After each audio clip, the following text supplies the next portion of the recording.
kuchomoka kwa wana Lions Gate, kuchomoka basi kwa wana Lions Gate, na ikiwa hapa bishi ni Costa moja maridadi tena zaidi, bila kupoteza wakati na masekunde zozote zile, tunakuingilia kwenye mwanzo wa sinema shasha. Nikiwa ni kwenye mwanzo wa sinema, tunakuja kupata hapa basi mtazamaji, jamaa kama huyu ambaye anawindwa na anawindwa kinyama. Kuna jamaa ambaye hapa basi anawindwa na kikosi fulani cha wanajeshi kidogo hivi. Jaribu hapa basi kuweza kutetea maisha yake, jaribu kutetea maisha yake, lakini anawindwa na majitu. Tazama ulele yaye, yuwawindwa na manzi, anawindwa na majitu, na ajabu ni kwamba na kwetu wale majitu manzi ni wanajeshi, they are special forces commandos. Kwani amefanya makosa gani? Kwani ni nini amefanya? Nami ni kufahamisha kinagaubaga mtazamaji, mwenye na ambaye anawindwa ni mwanajeshi. Wakati moja aliweza kupatikana na makosa na akapelekwa court martial. Kupelekwa court martial kukakosa ushahidi wa kumfunga. Kwa hivyo kukachomoka kikosi kingine kikamfahamisha kwamba na kweti he is guilty as charged. Alipatikana na makosa, na kwa hivyo hata kama court martial imekosa evidence ya kumfunga, wana mtambariza walolo yaye. Imagine mtazamaji, jamaa aliweza kupatikana na makosa na akapelekwa court martial. Kupelekwa court martial kukakosa ushahidi wa kumfunga, lakini sasa kuna kikosi cha wanajeshi na ambao wanaamini kama umefanya makosa, hakuna cha kuhesamehewa. Akakatwa sikio na kauawa. Wana American World Pictures wanakuletea, ina maana hapa bishi ni kwenye ruti za introduction ya sinema Mark L. Lester film. Hii yote ni kwenye mwanzo wa sinema hapa bishi, tukienda na introduction. Antonio Sabato Jr. ndiye jamaa na babasi atakuwa ndani makubwa kwenye horror cinema. James Rema vile basi utakuja kumpata kwenye picha The Base Part 2, ama ukipenda Guilty as Charged. Asante sana. Hebu tuchomoke sasa mtazamaji hapa basi Elias Nyoizo, tukuingilia upande wa Arizona, yani ukipenda zaidi upande wa Montana. Yuji Okumoto bado atakuwa ndani basi makubwa kwenye horror cinema. Dwayne Davis ataweza vile basi kufanya majambo kwenye horror cinema. Upande wa Montana tukuja kupata hapa basi kikosi cha wanajeshi mtazamaji, na ambacho hapa basi kimekuingilia kwa territory za magaidi. Kikosi na ambacho basi kinaongozwa na huyu Sergeant Hawks walolo yayi. Kikosi na ambacho basi kinaongozwa hapa basi na Sergeant Hawks, na wamekuja hapa kwa territory za magaidi. Mwanzo sasa hizi ni territory za majangri. Sikiza mtazamaji, hizi ni territory za magaidi na ambao wamekuwa wakinunua masilaha kutoka kwa wanajeshi. Kwa hivyo Sergeant Hawks akatumwa kuweza kuzidikisha hapa basi zile masilaha. Mtazamaji, ni makosa kubwa sana kupata hapa bishi mwanajeshi akijihusisha na biashara ya masilaha, na zaidi biashara na ambayo basi ni haramu. Lakini this time around kuna kikosi cha wanajeshi na ambacho basi kinafanya ile biashara shisha, na kwa hivyo wakafikisha masilaha mpaka kwa territory za magaidi. Cheki hizi mtazamaji, ni territory za majangri shisha. Bado ni kwenye ruti za introduction, na mwandishi akiwa ni Jeffy Fraser. Ina maana bado ni kwenye ruti za introduction. Lakini sasa mwenye ananunua zile masilaha alianza kuwa suspicious. Alafu mtazamaji, cheki masilaha na ambazo magaidi wananunua. Tazama uone masilaha na ambazo magaidi wananunua. Manze, masilaha zingine na ambazo ni maduong. Na hapa kuna soja na mbabasi anajulikana kama vile Ramirez ametumwa na mdozi wake. Unaona? Ramirez ametumwa na mdozi wake kumake sure kwamba na koti masilaha zimeweza kufika kwa territory za magaidi. Lakini magaidi this time around wakadai lazima tuweze kuwakagua. Mwanzo huenda mnatuletea masilaha kisha siku moja basi mkuja kutuanika ati sisi ndio na ambao tunanunuaga masilaha kutoka kwa wanajeshi. Kwa hivyo lazima tukague tuone kama mko wired. Mtazamaji, cheki, hawa ni wanajeshi lakini wanahandwa na magaidi. Kwa hivyo ikasemekana wakaguliwe. Walele ya ye. Ikasemekana wakaguliwe. Kitu na ambacho kinamuudhi sana jamaa wetu hapa bila shaka basi Sergeant Hawks. Sergeant Hawks ndiye jamaa na aliye Stalin kamili kwenye sinema. Jina lake kamili hapa bila shaka basi ni Antonio Sabato Jr. Antonio Sabato Jr. Sasa Rodriguez akakaguliwa, lakini mtazamaji kuja kumkagua Sergeant Hawks akatoa vita. Sasa ikawa ni kitanzi, mtazamaji, cheki. Walala yaye magaidi wakaanza na hapa bila shaka basi na kina jamaa wetu Sergeant Hawks. Huyu kwenda kutupa grenade akapigwa risasi. Kwa hivyo masilaha zote zikaripuka. Sasa mtazamaji, magaidi walitokwa na wazimu na wakapa, lazima wataweza kuwatambuliza kina jamaa wetu Sergeant Hawks. Magaidi wamejam. Kwa hivyo ikasemekana kina jamaa wetu wawindwe. Na kijana wetu Sergeant Hawks wakiwa hapa bila shaka basi na huyu mwanajeshi basi kwa jina la Ramirez, sio Rodriguez, ni Ramirez. Ramirez akafahamishwa hapa bila shaka basi na jamaa wetu, lazima basi tuweze kujitatia kuchomoka area zenye hizi mwanzo. Hawa magaidi hakika wanataka kukututambariza. Hawa magaidi wako na haja ya kutuangamiza.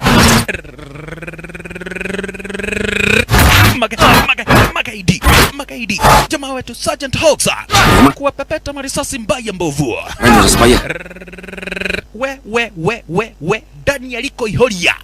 Daniel Ihoria ndiye mudozi wa hichi kikosi cha kimagaidi. Daniel Ihoria ndiye mudozi wa hichi kikosi cha kimajangili. Tazama na ako na hoja na kina jamaa wetu mbaya mbovu, lakini mtazamaji, jamaa wetu aliweza kukagua akaona hapa kwa hili traka kuna karobosta. Basa nyinyi magaidi nyinyi, ni sisi mnafuata venye mnataka, mutakipata cha mtamakuni nyinyi. Jamaa wetu akachukua ile karabosta akamfahamisha Ramirez, wewe kanyanga dinga kuikanyanga, wata nikabidhiana na magaidi. Magaidi ripori wa mbaya mbovu na jamaa wetu Sergeant Hawks wakiwa na Ramirez wakatamboroka. Territory za magaidi pamoja hapa basi na magaidi wenyewe, mtazamaji, basi waliweza kuripuriwa vibaya sana. Haba anacheza basi na wanajeshi. Lakini Ramirez akaanza kumuuliza jamaa wetu Sergeant Hawks, kwa nini umetoa fujo? Kumbe mtazamaji, jamaa wetu hapa basi Sergeant Hawks, he's a military intelligence agent. Alikuwa ametumwa kuwachunguza watu kama vile kina Ramirez na wanajeshi na ambao basi wako na tabia ya kufanya kazi na magaidi. Unaona? Jamaa wetu alikuwa undercover. Mwanzo, he is a military intelligence. Unaona? He is a military intelligence agent. Huyu jamaa wetu ukipenda zaidi hapa basi Sergeant Hawks. Kwa hivyo, aliweza kumgonia Ramirez na katamboroka na yeye. Mark Lester akiwa ndiye director wa sinema kutuonyesha mwanzo kamili wa sinema na mwisho wa introduction. Kwa hivyo, baada ya Ramirez mtazamaji kukamatwa, aliweza kupelekwa court martial. Aliweza kukamatwa hapa basi na akapelekwa court martial. Lazima basi aweze kuelezea kwa nini anajihusisha basi na biashara za ulaguzi wa masilaha, na lazima basi ataweza kuelezea wanafanya ile biashara na akina nani. Lakini kumbe mtazamaji, Ramirez ako na connection. Kwa hivyo wenye ambao wanaamua kwa ile court martial wakadai kwamba na kweti Ramirez hana makosa. Jamaa wetu Sergeant Hawks hakuamini. Kijana wetu Sergeant Hawks hakuamini, mtazamaji. Mwanzo iliweza kutolewa hapa basi uamuzi kwamba na kwa Ramirez hakuna makosa na ambayo amefanya. Lakini kijana wetu anashindwa, mtasemaje jamaa hana makosa na mimi nilimuona akifanya biashara na magaidi? This is too bad, manzi.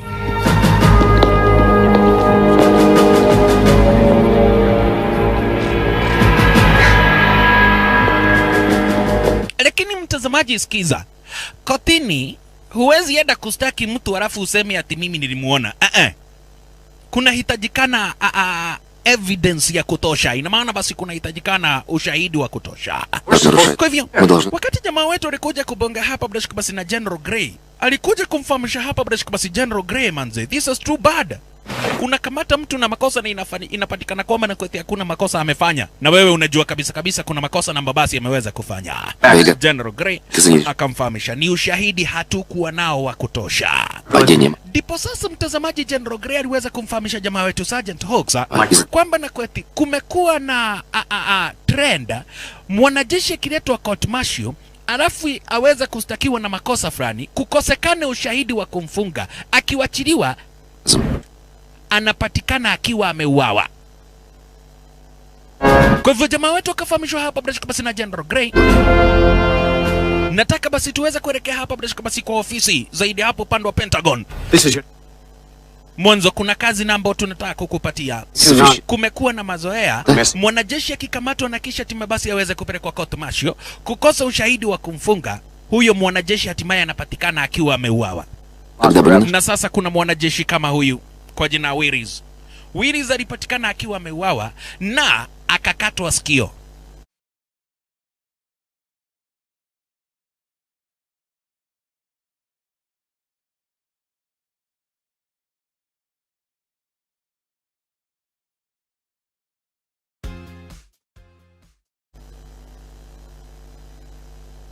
Na kwa mwili wake Willis kuliweza kupatikana hapa basi fingerprint za mwanajeshi na mbabasi anajulikana kama vile Don Davis ama ukipenda Goose.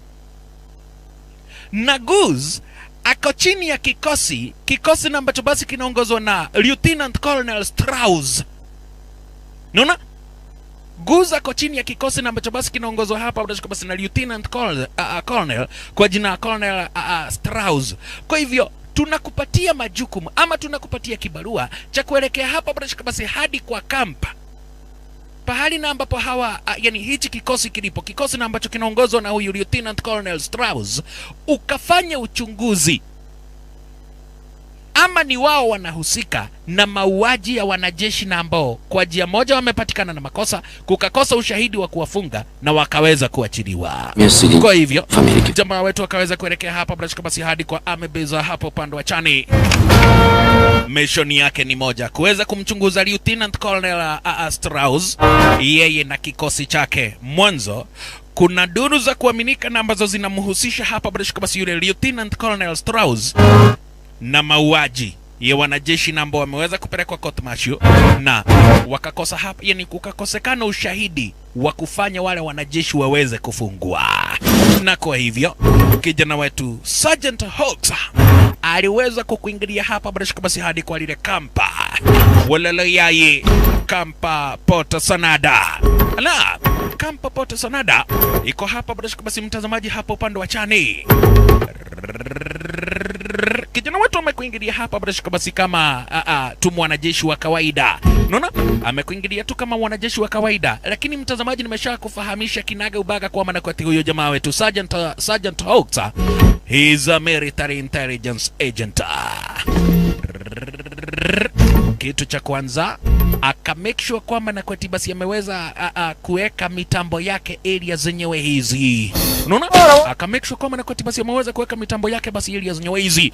Na wakati huo na Lieutenant Colonel Strauss, Sergeant Hawks, ako hapo mtazamaji basi na kikosi chake na wanafanya mazoezi. Wakati kijana wetu basi aliweza kuripota, akafahamishwa hapa basi na Lieutenant Colonel Strauss, haujakuja hapa kuweza kupiga watu picha, hujakuja hapa kuchukua selfie. Toa nguo. Kwa nini unavaa nguo safi? Ingia kwa uwanja upigane. Lazima tujue ni wewe ni mwanajeshi wa aina gani. Lazima tujue kama wewe ni mtu na ambaye anaweza akapigana ama wewe ni kunguni. Oe! Hichi sasa yani hii ndio unit yake Lieutenant Colonel Strauss. Kukatumwa jamaa moja. Jamaa wetu sasa ikasemekana basi aweze kukaribishwa. Na kwanza this time round alipatiwa kamanze. Jamaa wetu alipatiwa kamanze. Cheki. Hii sasa ati ni kukaribishwa. Hii mtazamaji ati ni kukaribishwa, cheki. Olelo yai. Kijana wetu Sergeant Hawks. Kijana wetu Sergeant Hawks Toka. Ewe. Aisha. Ati sasa mtazamaji, hii ndio kukaribishwa. Na hapa sasa mtazamaji, kuna jitu basi kwa jina Yuji Okumoto. Abana machizo. Yuji Okumoto anaulizwa na Lieutenant Colonel, kwa nini unapigwa na mgeni bana? Ukachomoka sasa mtazamaji, jitu kwa jina Goose, mniga kwa jina Goose. Manakuja hapa naanza kutandika watu. Manakuja hapa manaanza kutandika watu kama watoto. Mtu lazima niweze kukamua yeye. Lazima nikamue yeye. Na kabla mimi hajakamua yeye, lazima ninyonge yeye yawa. Jamaa wetu alikamatwa na yule mjinga kwa jina Goose. Akanyongwa. Lieutenant Colonel anajaribu kumwambia Goose, "Come on, let him go." Lakini Goose alimunyonga chakikweli. Kisha jamaa wetu akafahamishwa, "Welcome." Na ujue hapa hakuna nyanya yako. Karibu, lakini ujue kwamba nakwete hapa hakuna nyanya yako. Sisi wote ni wanajeshi. Guy, sasa hiyo ni kukaribishwa ama ni kuuawa? Kabla nikuta kwa ofisi, wacha kushinda hapa ukiuliza maswali za upuzi. Unit yake huyu Lieutenant Colonel Strauss. Hai, ni vimoda. Unaona? Ile unit mtazamaji basi inakuwa hapa basi ni ya watu na ambao ni vimoda. Hata hivyo, kijana wetu anajua hapa basi fika tosha kwamba na kwati yako na kibarua kimoja kuweza kumchunguza huyu Lieutenant Colonel Strauss na unit yake. Mwanzo inahusishwa na mauaji ya wanajeshi na ambabasu wameweza kupatikana na makosa kwa njia moja ama nyingine, wakapelekwa court martial na kisha hatimaye kukakosa ushahidi wa kuwafunga. Jamaa wetu ametumwa hapa basi kuweza kumchunguza. Ametumwa hapa kuweza kumchunguza huyu Lieutenant Colonel Strauss. Wakati aliweza kufika kwa ofisi yake Strauss, akapatiwa kisu. Na hapa ndipo na ambapo basi jamaa wetu basi aliweza kuelezea maana ya kile kisu. Hichi ni kisu na ambacho basi waga kinapatianwa na mayakuza. Ukijiunga na kikosi cha wanayakuza, waga unapatiwa kisu ili wakati utaweza kutumwa kwa mission ufail, utumie kile kisu kujikata kidole. Na ukitumwa tena ufail, unafaa kutumia kile kisu kujikata matumbo. Jamaa wetu akafahamishwa, karibu kwa hii unit, na itakuwa advisable kufanya chenye na ambacho umepata sisi tukifanya. Mwanzo inasemekanaga ukienda sehemu kutembea upata watu wakikula nyani, hata wewe kaa chini uanze kukula hiyo nyani. Sasa jamaa wetu akashidua, "Doka kulia nugu huku." Скажем проще. Nimekuja kukula nugu huku. Lakini jamaa wetu akafahamishwa, ina maana tu basi uweze kufanya kile kitu na ambacho unaona sisi tukifanya. Unaona? Ufanye kitu na ambacho basi unaona sisi tukifanya. Akakagua, akaona hapa mtazamaji kwa ofisi yake huyu Strauss kuna masiraha za kila aina, kuna mauswadi, kuna staa za kininja na kadhalika. Na jamaa wetu mtazamaji, kumbuka ako hapa kumchunguza Strauss na kikosi chake. Unaona? Ako hapa kuweza kumchunguza hapa basi huyu Lieutenant Colonel Strauss na unit yake. Na kwa hivyo jamaa wetu akachangamka, cheki. Anataka kuweka hapa basi ka microphone area zenyewe hizi. Bas, kuna ka device namba kwa basi aliweza kuweka kwa desk yake Lieutenant Colonel Strauss. Hako ka device kanatumika basi kuweza kutuma mawasiliano. Kisha akakuja akapata hapa basi akina Goose. Akina Goose mtazamaji wako hapa basi kwa desk yake jamaa wetu. Walele yai wako hapa kwa desk yake jamaa wetu kwa roka yake hapa bishu kipenda zaidi kijana wetu. Na hapa mtazamaji kuna kamanze basi kwa jina la Melissa Lewis, ama ukipenda jina la sinema ni Lee, wanamuita Lee. Kuna jamaa mwingine basi kwa jina Yuji Okumoto na Willet. Unaona? Kuna Willet, Goose, Yuji Okumoto na manze basi kwa jina Melissa Lee. Punde si punde Lieutenant Colonel Сегодня у вас был тяжелый день. Мне кажется, вы... Wakafahamishwa hapa bila shaka basi kwa kazi mzuri na basi muweza kufanya. Watu wapiga sherehe. Будете так работать. Unaona? Mimi ni Lieutenant Colonel, mimi ndiye mdozi wenu, lakini kwa kazi mzuri na basi muweza kufanya. Lazima basi kuwe na sherehe. Jamaa wetu akauliza yaani mkubwa wenu waga nawaletea pombe. Kaulizwa kwani uko nataka tuletewe na nyanya yetu? Kubafu wewe. Ni mgeni hapa na umeanza kuuliza maswali za ufara. Paparai utagongwa, utabondwa. Ai! Na manze akashikilia. Akashikilia hapa bila shaka basi uji wa kumoto stari ingine unasemaga unakosea. Ebu tuchomoke sasa mtazamaji, area zenye hizo turudi hapa bila shaka basi ukipenda zaidi pale kwa Tomashu. Mwanzo kuna mwanajeshi mwingine basi kwa jina Daniel Zack na ambaye ameweza kukamatwa na makosa basi ya kuweza kunajisi. Unaona? Huyu mwanajeshi aliweza kutumwa kwa mission sehemu fulani, akaenda akarepa. Kwa hivyo wakati aliweza kukamatwa akaletwa court martial. Elewa wanajeshi mtazamaji hawapelekagu ikapeguli ya court. Hawapelekagu ya mahakamani pahali kama Kariobangi Havana. Mwanajeshi akikamatwa na makosa huaga analetwa court martial. Kwa hivyo wakati Daniel Zack aliweza kupelekwa pale court martial, wenye na ambao wanamwakilisha wakadai hakuna ushahidi wa kutosha wa kuonyeshana kwamba na kweti kuna mtu yeyote na ambaye basi aliweza kulipiwa na huyu Daniel Zack. Kwa hivyo Daniel Zack anawachiliwa free of charge. Unaona? Daniel Zack mtazamaji akawachiliwa.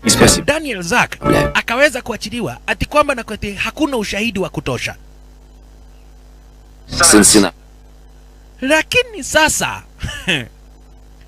kuna kikosi chake huyu sasa Lieutenant Colonel Strauss. Kikosi chake Lieutenant Colonel Strauss kinaamini kwamba na kwetu ukiwa mwanajeshi unafaa kuwa mtu na ambaye basi ni disciplined. Na ukipatikana na makosa upelekwa court martial alafu kukosa ushahidi wa kukufunga. Lieutenant Colonel Strauss anaamini unafaa kuuawa. Na kwa hivyo Lieutenant Colonel Strauss akaweza kupatiwa ripoti kwamba nakwete hapa basi kulikosa ushahidi wa kuweza kumkamata na kumfunga yule jamaa kwa jina Daniel Zack. Na kwa hivyo Lieutenant Colonel Strauss wakiungana hapa basi na yule jamaa mniga kwa jina Guz wakaamua kumshughulikia Daniel Zack. Na kijana wetu mtazamaji Sergeant Hawks bado anafanya uchunguzi. Unaona?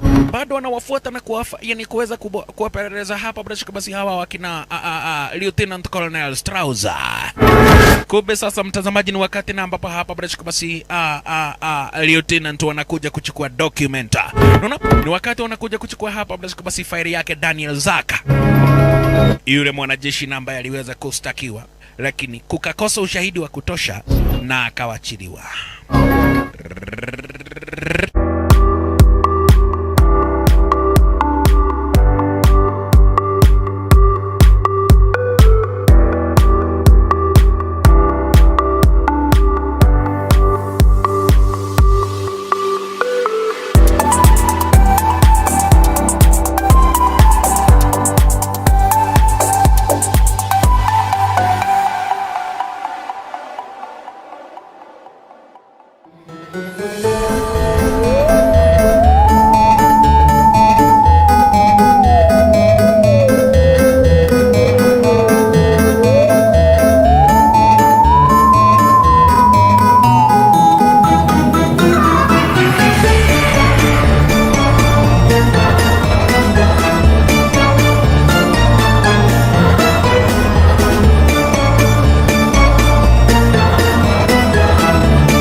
Cheki mniga.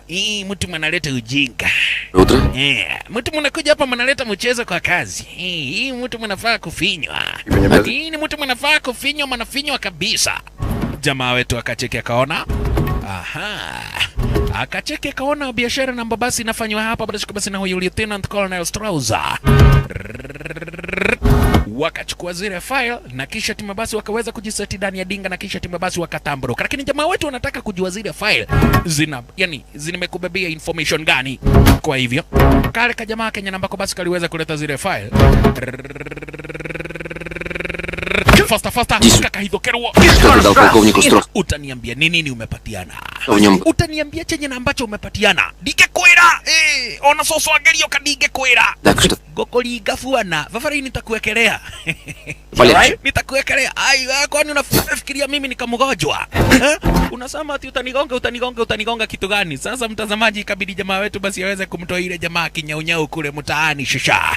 Ikabidi aweze kumchomoa bio. Jamaa akiwa rodi. Gongwa na dinga. Aligongwa na dinga. Вызовите скорую. Huku jamaa wetu anamuuliza, come on man, niambie ni nini ilikuwa kwa ile file. Lakini jamaa alimwambia, I am a soldier. Ukiwa mwanajeshi unafaa kuwa disciplined. Na ukifanya makosa, you are guilty as charged. Пустил свой шанс. Kwa hivyo jamaa wetu mtazamaji aliweza kucommunicate hapa basi na mdozi wake.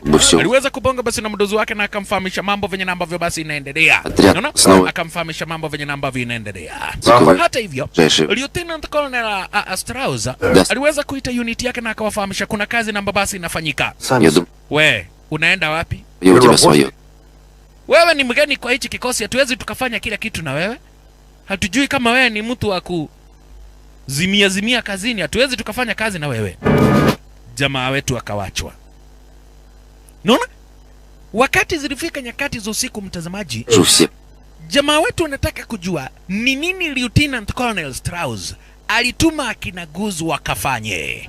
Anataka sana kujua ni nini namba basi waliweza kutuma hapa yani aliweza kutuma akina Guz kwenda kufanya. Nako hivyo. Wakati ziliweza kufika nyakati za usiku jamaa wetu wako bumper to bumper bishi na yule kadhaa kwa jina Lieutenant Colonel Strauss. Kumbe sasa mtazamaji, kajamaa baada ya kukosekana ushahidi wa kukafunga kaliamua kuja kuterrorize mademu huku mtaani. Wewe wachana na mademu wangu. Wewe unaenda na mademu wawili na mimi unaona niko peke yangu kwa nini? Ni olimo. Uko na mademu wawili na mimi sina hata mmoja, alafu sasa nikiguza mmoja unanikataza. Kwani wanaume mnakuaga na wivu aje? Si unafaa kuwa brotherhood. Mimi ni mtu nimeshikwa nikawekwa kotini na nikakosa, yani kukakosa ushahidi wa kunifunga. Sasa mimi nafanya venye nataka huku mtaani. Mtazamaji, jamani, rapist. Lakini ati kulikosa ushahidi wa kumfunga. Ni kweli ushahidi ulikosa. Lakini sasa mtazamaji, hapa kuna kikosi na ambacho hakitakagi kujua. Hapa kuna kikosi na ambacho hakitakagi kujua. Kajamaa kugeuka kaliwekelewa. Toka! Nakumbuka haka kajamaa bado ni kama mwanajeshi. Daniel Zaka. He is still a soldier. Guy, sasa mnanifuga mnanipeleka wapi? Ni uko Menya. Utajua isi. Jamaa wetu akasubiri hadi wakati na ambapo hapa basi akina Guzu waliweza kurudi kwa kampa. Unaona? Akasubiri hadi wakati na ambapo hapa basi akina Guzu waliweza kurudi pale kwa kampa. Basha. Anataka kujua ni kazi gani na ambayo akina Guzu walitumwa kufanya na Lieutenant Colonel Strauss. Kwa hivyo wakati jamaa wetu basi aliweza kuona hapa basi akina Yuji Okumoto pamoja hapa basi na akina Guzu wameweza kurudi, akaamua kunyemelea cheki. Na nyakati nizo usiku. Nyakati nizo usiku na hapa bishi jamaa wetu wananyemelea. Yule soja kwa jina Daniel Zaka amekamatwa na hakuna kitu na ambacho basi anaweza akafanya. Amekamatwa na hakuna kitu na ambacho anaweza akafanya. Jamaa wetu na yeye akapita upande wa juu. Akapita kule upande wa juu na akaamua kuchungulia aone ni biashara ya aina gani na basi inafanyika areas zenyewe hizi. Na ndipo sasa mtazamaji, kijana wetu Sergeant Hawks aliweza kutazama na akaona venye na ambavyo wanajeshi waga wanafanyiwa na hichi kikosi chake Lieutenant Colonel Strauss. Mwanzo wakati Daniel Zaka aliweza kuletwa hapa, alisomewa mashtaka yake. Akafahamishwa ulipatikana na makosa ya kurape. Ukapelekwa court martial lakini ukahongana. Kuhongana ukawachiliwa. Sasa umeletwa kwa Vimoda. Na sisi Vimoda baada ya kufanya uchunguzi wetu tumejua kwamba na koti you are a rapist. Unafaa kuwa yani kuwa a disciplined soldier. Sasa Виновен. Guilty as hell, sir. tumepata uko na makosa. You are guilty as charged. Na hukumu yako Идут в тайное место.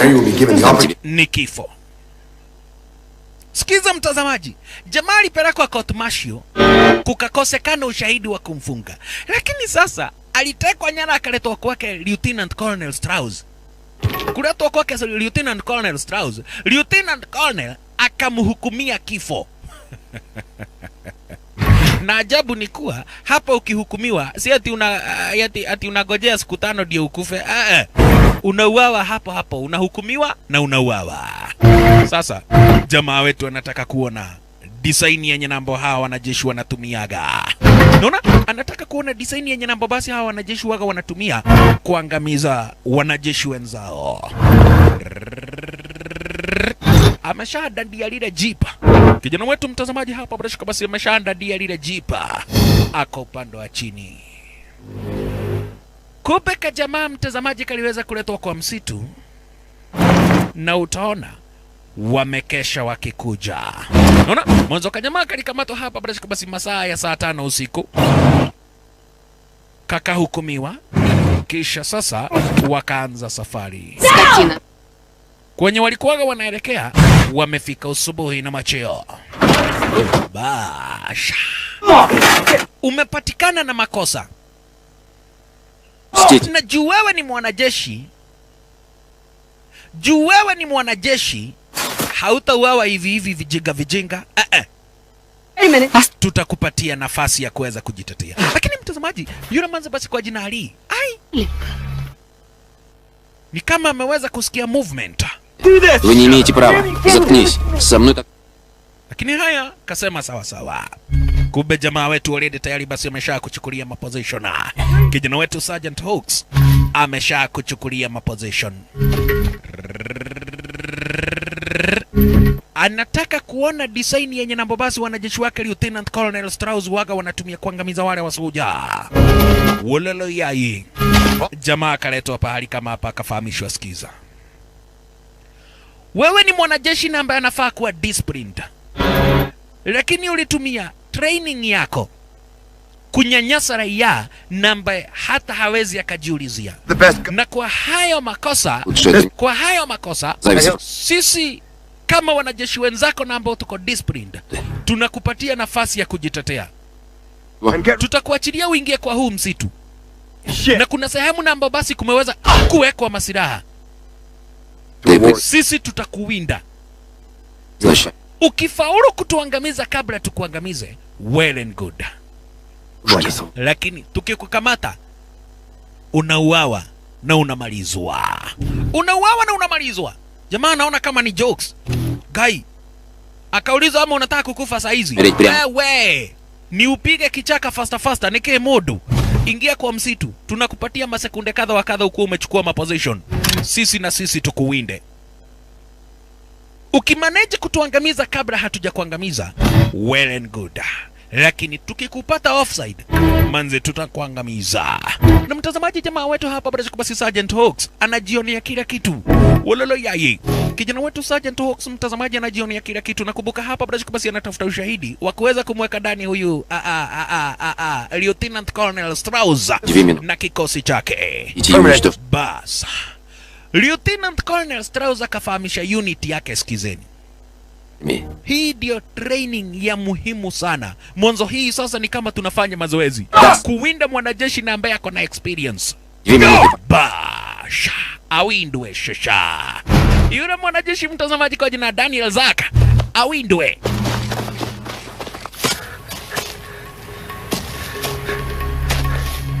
Kijana wetu naye Sergeant Hawks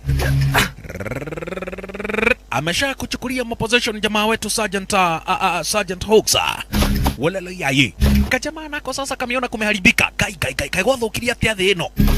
Mimi nilikuwa nataka kusikia msuri vafara ikube itaenda hivi ikuwe ni kifo. Lakini mtazamaji na kuwaga imesemwa hadi kwa Biblia.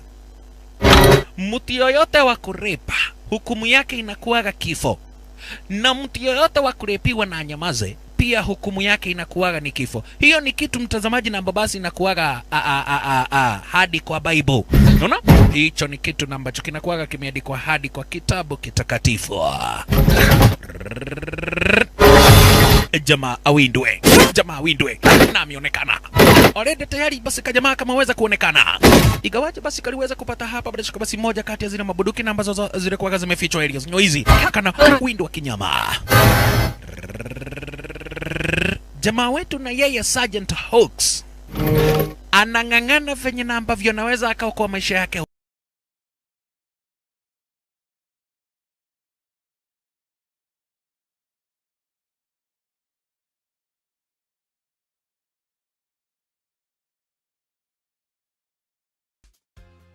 Daniel Zaka.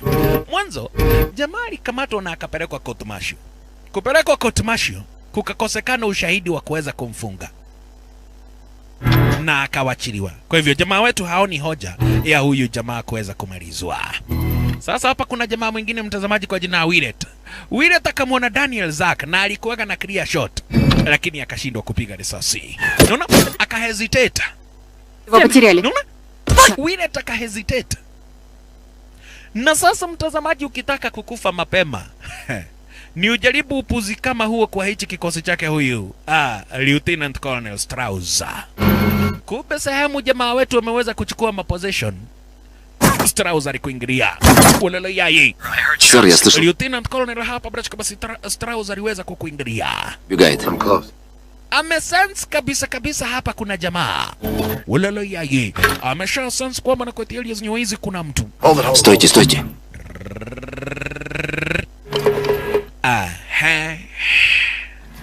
Negative. Jaribu kufuata nyayo, cheki manino. Армейский ботинок. Could be willing. Jaribu kufuata nyayo, tazama. Следуй, сэр. We mkubwa. Tukianza kuzubaa hivi huyu jamaa atahepa. Tukianza kuzubaa huyo jamaa atahepa. Akaamua kukaribia pahali jamaa wetu amejificha. Akaamua kukaribia sehemu jamaa wetu amejificha. Lakini punde si punde akaitwa. Jamaa wetu akaponea. Sergeant Hawks. Hivyo ndivyo na ambavyo aliponea.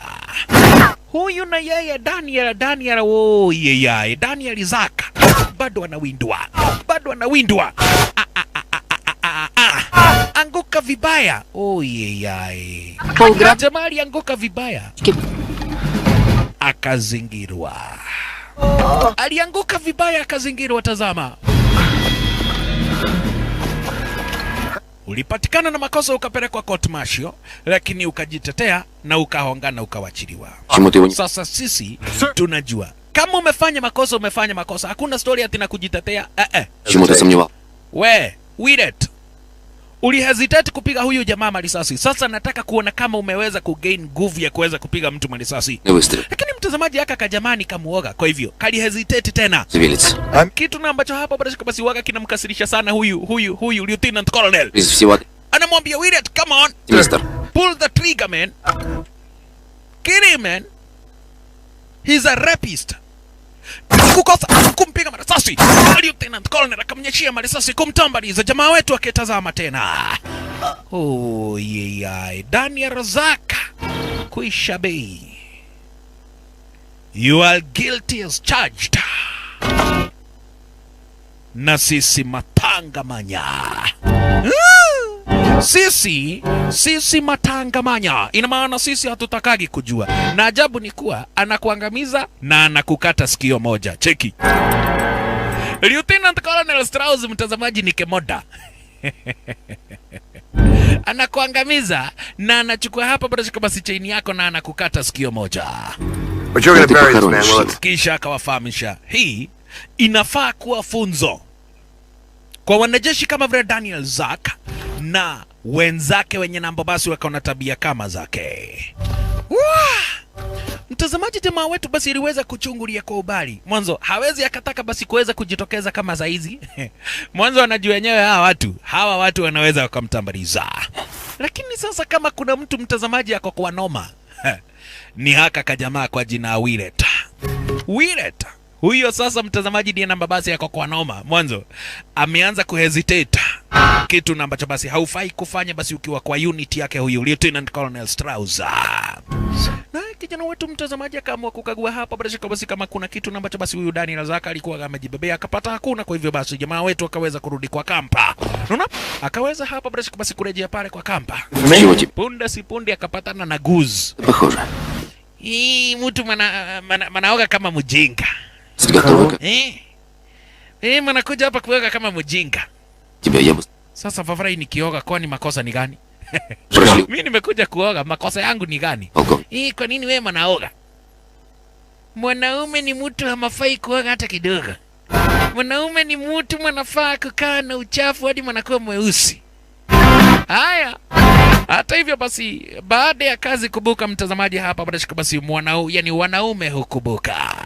Baada ya kazi wanaume hukubuka. Kwa hivyo waliamua hapa basi kuweza kutokelezea basi kwa joint namba basi kwa hapa mtaani, kisha hatimaye basi waweze kugonga chupa kama 2-3 hivi. Ни хрена ни в чем не разбирается.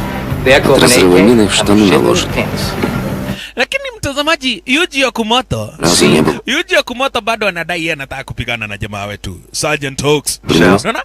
Yeye anadai bado ako na uwiano basi na Sergeant Hawks. Hata mimi nataka hii mtu matandikwe. Mimi nataka kuona hii mtu matandikwe kama mtoto yawa. Hii mapigwa vita kama mtoto. Ala. Yuji Okumoto. Weird. Haya. Jamaa wetu akaitwa na manzi wetu Melissa mtazamaji basi aliweza kumuita hapa basi kijana wetu Sergeant Hawks na akamfahamisha, "Oe, Vavarai, kuja unionyeshe kama unajua kupima." Haya, ati nikuonyesha kama najua kupima. Manzi akamwambia kuja tucheze pool. Wewe nawe, mbona unafikiria vitu zingine mbovu? Kuja tucheze pool basi tuone venye namba vyo basi mambo itakuwa. Na leo goli yale. Wewe unajua kupima kweli? Haya, manzi akamwambia haya. Ebu aka mipira vizuri ni kuonyesha venye mtu anadhimaga. Hii inaitwa kudhimereria. Kwa hivyo unajua kucheza pool. Haya, wewe unafikiria mimi sielewi? Haya. Wakati wanacheza pool, Wile takaitwa. Mtazamaji Wile taliitwa hapa basi na akina Guz. Wile taliitwa na akina Guz. Na jamaa wetu akasensa maisha yake Wile tiko tabani. Jamaa wetu akasensa hapa basi maisha yake Wile tiko tabani. Haya, kamanze nako sasa kanamwambia jamaa wetu luno wake onolia maundu makoragwo maikaire.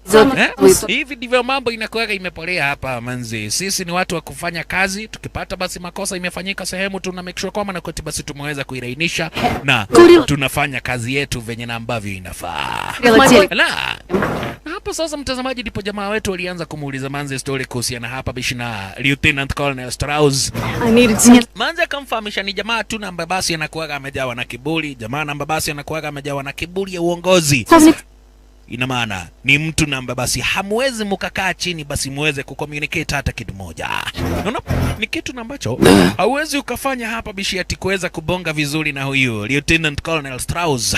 Mwanzo he is a torono. Unaona? He is a torono.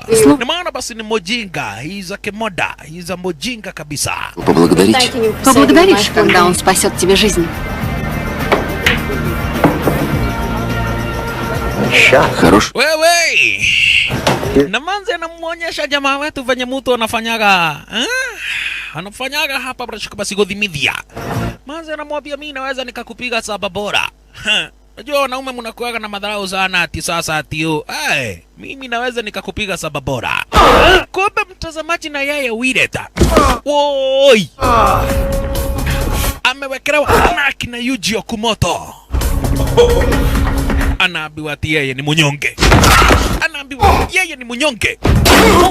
Yeyai. Ukiwa kwa kikosi chetu lazima ufanye Kenya na ambako tunafanya.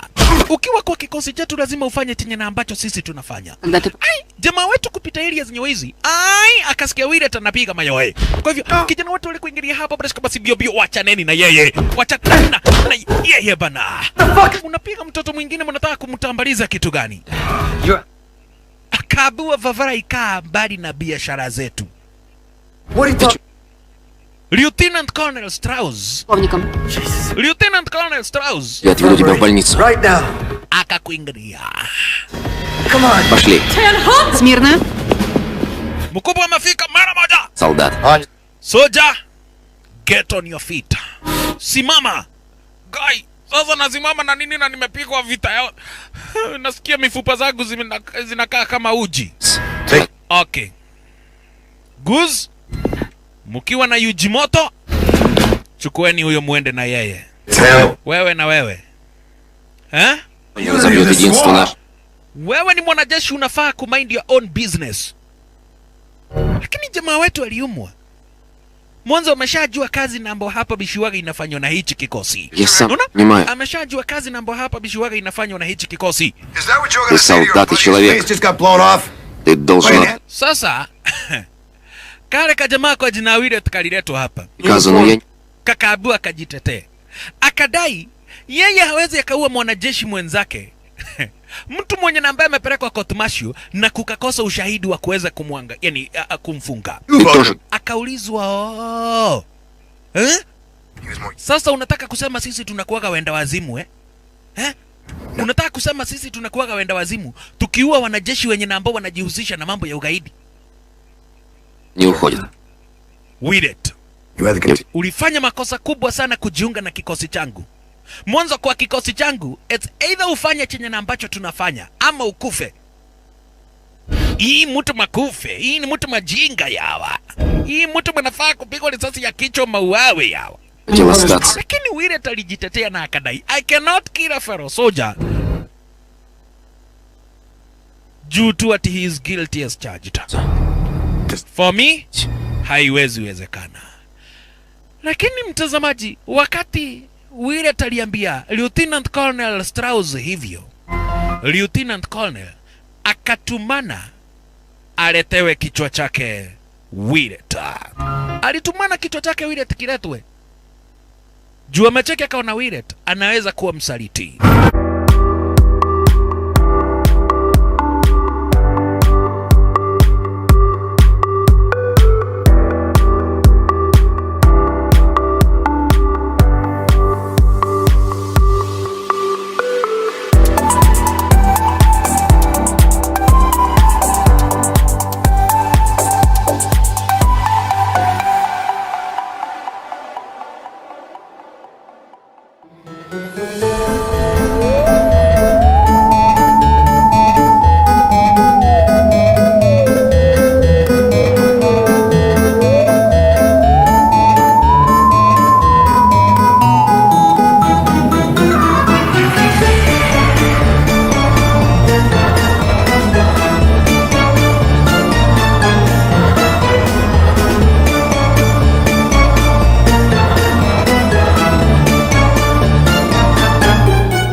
Amecheki akaona hapa basi Willet anaweza kuwa msaliti.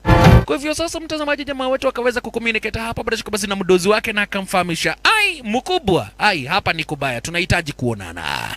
Na kwa hivyo mdozi basi aliweza kukuingilia. Mdozi wake jamaa wetu hapa basi aliweza kufika Elias Nyoizi, chekio manino. Никогда не видел парней, которые так... Akaulizwa atenekeo la ajira. Unataka kuniambia ati kuna wanajeshi na ambao wanaua wenzao ati juu wamepatikana na makosa? Akaabua ndio mkubwa.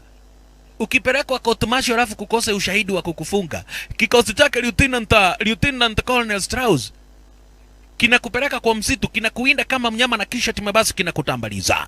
Jamaa wetu akafahamishwa, okay, uko na audio recording lakini nahitaji evidence. I need tangible evidence. Nahitaji ushahidi wa kutosha. Nikipeleka huyu jamaa, this guy is a lieutenant colonel, tunahitaji ushahidi wa kutosha.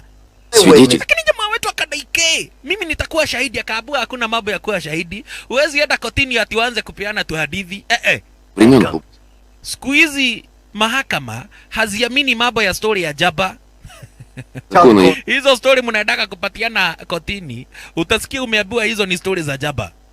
So tunahitaji ushahidi wa kutosha. Soldier. Unaona? Tunahitaji ushahidi wa kutosha. Lakini jamaa wetu akadai nauma kuona wanajeshi wenzangu wakiuawa. Akaambiwa basi tafuta ushahidi wa kutosha. Меня обвинили. Na huyo Lieutenant Colonel Strauss tutampeleka court martial.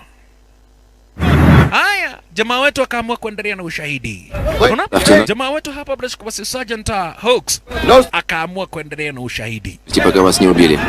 Kumbe sasa mtazamaji, wakati na ambapo hapa bishi yule Willet anafanya mazoezi, alicheki akaona havana. Fucking. Hiki kijamaa kinatubebaga ufara. Yaani anachukua wanajeshi wenzangu, yani anawapeleka kwa msitu, kisha anawawinda kama wanyama na anawaangamiza. Сам себе. I will not do that. Хочешь? Huyu jamaa, huyu ndiye na ambaye nitaua. Heri ni muue nifungwe juu ya kumuua. Jamaa wetu akachomoka. Cheki. Willet alichomoka na kisu. Akaamua kumtambaliza hapa basi ukipenda zaidi Lieutenant Colonel Strauss. Lakini kijana wote wale kuingia na kisha tima hapa basi akaweza kumzuilia Willet. Willet. Vafrai. Kwa nini unataka kuua mdozi? Kwa nini unataka kuangamiza mdozi? Kwa makosa ya kujaribu kuvamia senior. Садитесь, сержант Виллет, на ГУК 2. Kwa makosa ya kujaribu kuvamia senior officer. Jamaa kamatwe na awekwe ndani. Wewe na wewe soja. There's a vacancy in the В отряде squad. есть. Kwa kazi mzuri na ambao umefanya. Yes, Да, sir. сэр. Good. Хорошо. Nataka ujiunge na unit yangu. 0. Tupatane kwa ofisi. Чего не случилось? Manze naye akamwambia jamaa wetu, "Hey, huyo ni mtu unagonyora hivyo hii. Ona ni wanga inonyeda ngonyole." Aisha. Lakini mtazamaji uamini, hichi kikosi chake Lieutenant Colonel Strauss ni wa Dedri. 20 лет. Wakati na ambapo kale kajamaa kwa jina Willet kaliweza kuchukuliwa na akina Guz, amini usiamini, kalienda kakauawa. Nuna, kalienda kuangamizwa na akina Guz. Guz ni vimoda. Во что можно верить? Wakati huo bado zikiwa ni zile nyakati za usiku. To go to Это justice. Kijana wetu basi aliweza kuitwa hapa basi na huyu Strauss Hello. na akafahamishwa, sikiza, Сокий принц. mimi na kikosi changu kazi yetu ni kuhakikisha kwamba na kwetu wanajeshi wako disciplined. Country. Mwanajeshi anafaa kufuata amri wala sio kufanya vitu kwa favor yake. Zote. You should be serving your country. Именно. Nataka ujiunge na unit yangu. Lakini ukijiunga na unit yangu, nataka ukuwe hapa basi tayari kufanya vitu na ambazo sisi waga tunafanya. Говорю. Jamaa wetu akasema sawa sawa. Настоящим солдатом. Lakini kumbuka mtazamaji, jamaa wetu anafanya hivi vyote ili aweze kupata ushahidi wa kutosha. Already tayari anajua biashara na ambazo zinafanywa na huyu Lieutenant Colonel Strauss. Я Unaona? вернулся там. Anajua biashara na ambazo basi waga zinafanywa na huyu Lieutenant Colonel Strauss. Kwa hivyo kukubali kujiunga na kile kikosi ni ili apate nafasi ya kutafuta ushahidi wa kutosha. Anataka kutafuta sasa ushahidi wa kutosha, mtazamaji. You know what? Strauss Strauss just предложил asked мне me to войти join в the трибунал. tribunal. Это величайшая честь для любого на этой базе. Yeah. Да. You feel like Kisha kale kamanze mtazamaji kale kuingilia kale kamanze basi kwa jina Melissa. Melissa alikuja akamwambia jamaa wetu Sergeant Hawks, baba umefanya kazi mzuri leo, twende basi tukachape kitu. Unaona? Twende hata tukachape hapa basi hata kama ni kamunyweso. Lakini jamaa wetu akamuuliza, wewe nguvu ya kuchapa kamunyweso unatoa wapi? Unatoa wapi nguvu ya kupiga kamunyweso na hii economy? Mwanzo akamuuliza leo ule, unasema namna gani? Tufanye nini? Вышибешь. Hai, si hata ili nienda nikakutembeze. Si twende basi, kwani ni kesho? это не для... Kwani ni kesho? Si ndio, mimi naweza nikakutembeza. In fact naweza nikutembeze hivi, nikupeleke hata kama ni kwa mtu kama vile Enoko, uende usalimie Enoko, alafu nikutoe kwa Enoko nikupeleka kwa mtu kama vile Ifurahimu. Manzi akamwambia waache upuzi mingi. Kama kuna kitu unataka sema upewe. Hii mambo ya kushida ukiniambia tu unaweza ukanipeleka kwa Ibrahimu na Enoko. Unanipeleka kwa Ibrahimu na Enoko nikafanye kazi gani? Kogwa wewe utakaje hadithi? Manza akamwambia mimi siku hizi madema tutaki hadithi. Kama unataka mali sema uangushiwe mzigo uache kushida hapo ukisema ati yu. Kumbe mtazamaji Manze na yeye alikuwaga tayari cheki. Kamwambia mayanga iwe. Ona kwanza venye unakuwaga mrefu vizuri. Kologo demu na ihu proper. Manze akamwambia mayanga hii. Akia nani? Nataka kusikia mnyogoro yako venye na ambavyo unatoshana.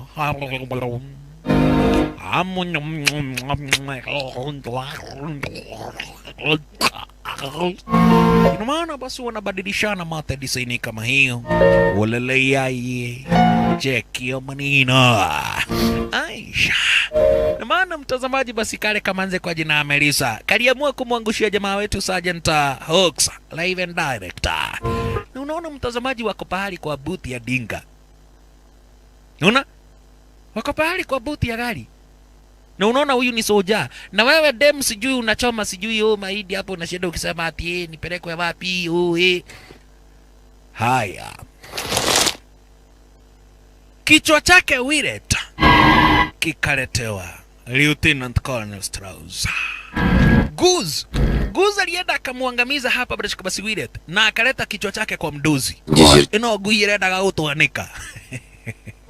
Huyu jamaa alikuwa anataka kutuanika. Wacha aone hivyo. Do you think Willet already tayari ameshauawa. Unaona? Willet already tayari mtazamaji basi ameshaangamizwa hapa basi na yule wazimu kwa jina Guz. Haya, Kamanze ketu nako mtazamaji baada ya kumwangushia hapa basi Sergeant Hooks akaanza basi ku-extract information kutoka kwake huyu manzi. Walele yaye. Kuna muuliza tu kimpango. Namjuaje huyu basi Lieutenant Colonel Strauss? Manze ndipo na ambapo basi aliamua kuelezea akamfahamisha hapa bishi ni mambo mingi. Kuna historia kubwa sana manake Lieutenant Colonel Strauss wakiwa na babangu walikuwaga mabeshti. А что касается кувыркания в сене, то если это не влияет на службу, то и проблем нет.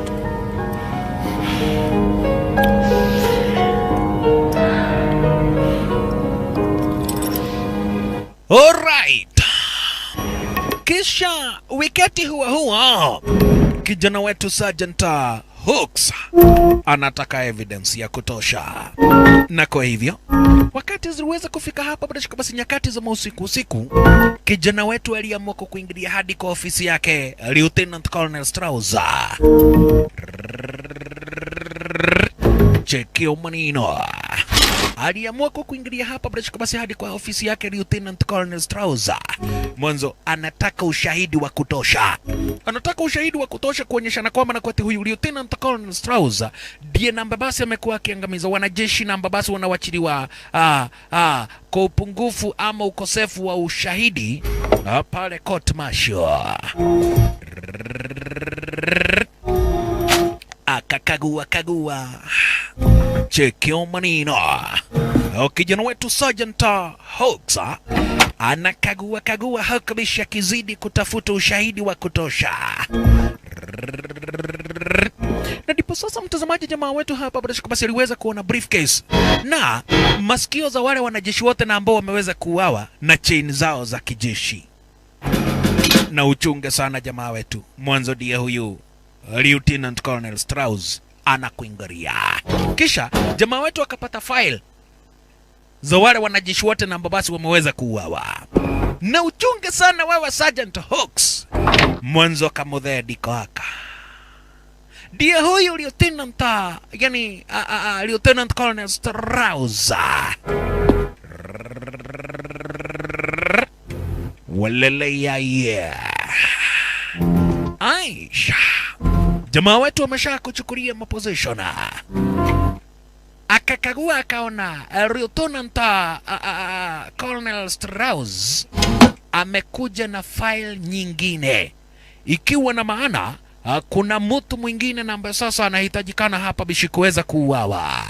Unaona? Kuna mtu mwingine anafaa kuuawa. Lakini mtazamaji, kumbuka hapa basi Lieutenant Colonel Strauss bado ni mwanajeshi. Kwa hivyo wakati tu hapa basi aliweza kumaliza kufanya vitu zake, akasensa hapa kuna mtu. Ai,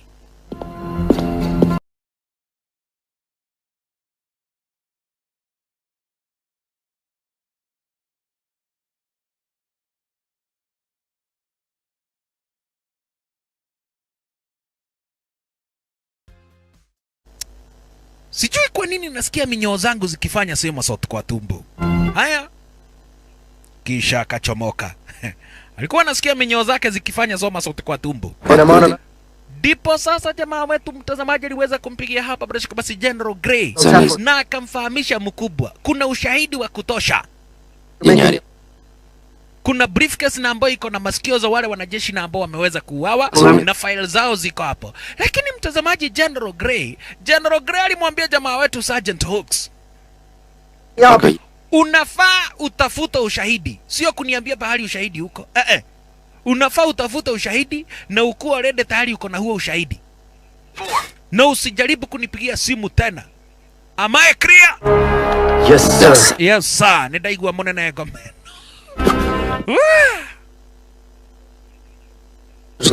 Na maana jamaa wetu wamefahamishwa na General Grey, lazima atafuta ushahidi na akuwe na ule ushahidi. Kumbe wakati zinaweza kufika nyakati za usiku mtazamaji, sasa ni wakati na ambapo hapa basi Lieutenant Colonel Strauss na kikosi chake wanafaa kwenda kutafuta hapa basi yule jamaa kwa jina Ramirez. Kumbuka kwenye mwanzo wa sinema tuliweza kumpata jamaa wetu Sergeant Hooks kwa mission ya kuchunguza wanajeshi na ambao basi wanahusika na uraguzi wa masilaha. Na miongoni mwa wale wanajeshi kulikuwa na jamaa kwa jina Ramirez. Jamaa wetu akamkamata Ramirez, akampeleka court martial, lakini kukakosa ushahidi wa kutosha. Kwa hivyo Ramirez akaweza kuachiliwa. Sasa hichi kikosi kinaamini makosa already tayari imeshafanywa na Ramirez na anafaa kukufa. He is guilty as charged. Na kwa hivyo anafaa kuuawa. Kwa hivyo sasa kikosi kimeweza kujiandaa na this time around mtazamaji, jamaa wetu Sergeant Hooks ameweza kuandamana na akina Lieutenant Colonel Strauss. Bash.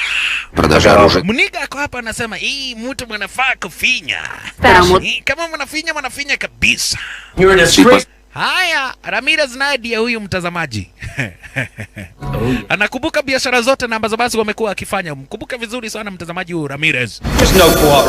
Aliweza kupelekwa court martial. Kukakosa ushahidi wa kutosha wa kuweza kumfunga. Na kwa hivyo Ramirez akawachiliwa. Unaona? Ramirez akawachiliwa. Lakini mtazamaji, Ramirez hata yeye mwenyewe anajua ni makosa, yani aliweza kufanya makosa, lakini hakukuwa na ushahidi wa kutosha. Babake anamwambia Kawenago mawe, mimi nilitumia pesa zangu ndio usifungwe, halafu unakuja kusema ati ulifanya makosa. Kamwambia ke Ramirez anajaribu kubishana na babake, lakini hana habari kwamba nakote kumekujwa. Hana habari kwamba nakote kumekujwa na wale wabaya. Kufumba na kufumbua macho. Kumekujwa. Modhe kaa kando. Modhe kaa kando. Tunataka huyu Ramirez. Ake nini? Mimi sitakagi ujinga. Mimi ni ati utakagi ujinga. Wewe mnaambia nani amatakagi ujinga? Wakapigwa marisasi yakauawa. Babake Ramirez alipigwa marisasi mtazamaji, akatamba hizo. Kisha ikasemekana hapa Ramirez basi aweza kubebwa kitu na ruanarua. Aweza kubebwa kitu na yonayu. Sasa jamaa wetu akashindwa gai. Shikare goma. Yaani mnapiga hadi mzee mkongwe design kama hiyo marisasi mnamwangamiza. Guza nasema mimi amataki kutambua. Hata kama yeye ni mzee mnatashana na nyanyangu kuzeeka, mimi amataki kutambua. Ramirez akakamatwa kama ilivyo kawaida.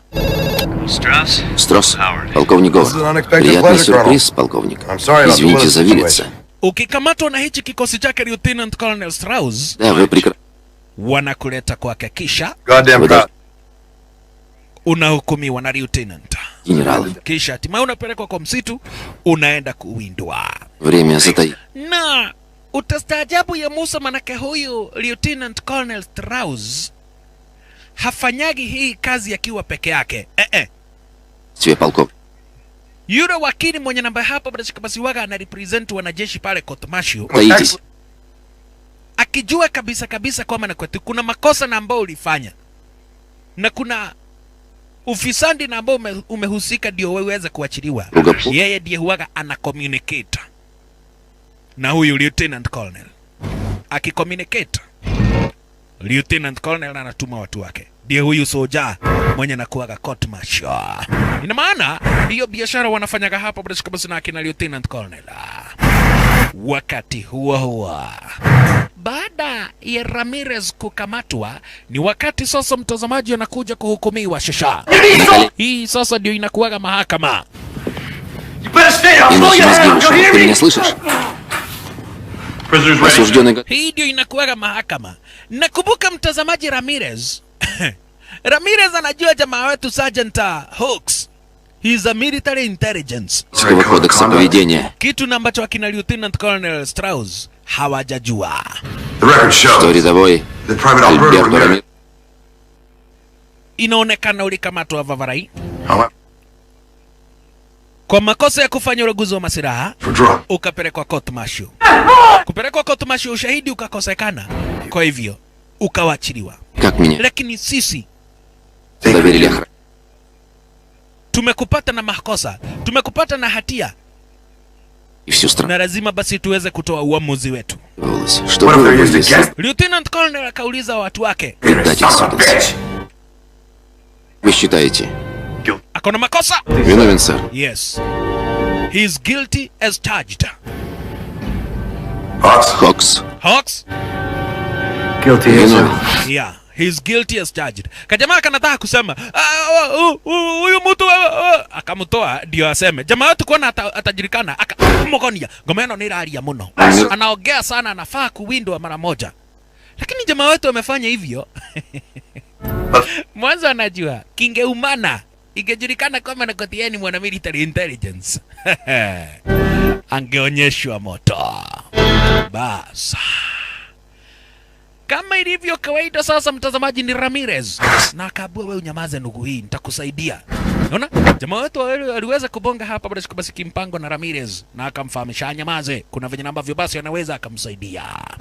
Haya, Ramirez kama ilivyo basi mtazamaji, ilivyo kawaida ya hichi kikosi cha wanajeshi, ukipatikana na makosa basi unapelekwa kwa msitu kisha unawindwa. Куда?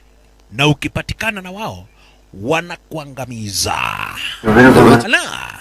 Ukipatikana na hichi kikosi mtazamaji, wakati na ambapo basi kwa yani unawindwa, hakika wanakutambariza. Na kwa hivyo bishi, zikiwa ni nyakati za usiku, Ramirez akapelekwa sasa hadi kwa msitu. Akaambiwa, sikiza, tutakupatia dakika kama moja hivi ukuwa umeingia kwa msitu vizuri. Ramirez. Kwa huo msitu kuna masilaha na ambazo tumeficha sehemu tofauti. You are a soldier. Wewe ni mwanajeshi, haufai kukufa hivi. Kuna masilaha na ambazo tumeficha huko. Na jamaa wetu akampatia kijikaratasi. Unaona? Akampatia kijikaratasi kimpango. Akaambia kuna masilaha na ambazo ziko kwa msitu. Kipatana na hizo masilaha, chukua mwanzo, tunakufuata na tukikukamata tunakuangamiza. Ramirez amefahamishwa kwa msitu kuna masilaha, azitumie kuangamiza hawa masoja ama wao watamuangamiza. Unaona? Ama wao wataweza kumuangamiza. Lieutenant Colonel Strauss akafahamisha kikosi chake, mjue hii ndio training yetu, kuwinda watu na ambao wanaleta aibu kwa kikosi cha wanajeshi. Hii ndio training yetu, kuwinda wanajeshi na ambao wanaleta aibu kwa kikosi chetu. Basha. Ramirez awindwe. Shasha. Ramirez naye anajua hapa akikamatwa na hawa majitu kutakuwa kunoma. Alafu cheki Muniga, mtu majinga, mimi mkikamata wewe manapiga wewe risasi ya masikio. Kidogo hivi jamaa wetu akawa divert. Unaona? Wewe niki.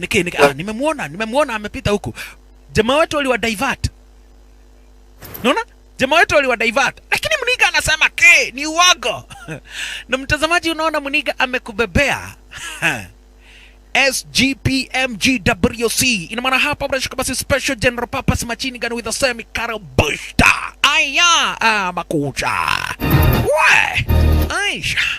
Jamaa wetu amewadivert ili apate nafasi ya kuweza kubonga na Ramirez, amsaidie kuchomoka area zenye waizi. Mwanzo kumbuka mtazamaji, jamaa wetu hizi military intelligence ametumwa hapa kuchunguza kikosi chake Lieutenant Colonel Strauss, wala sio kuangamiza hawa masuja.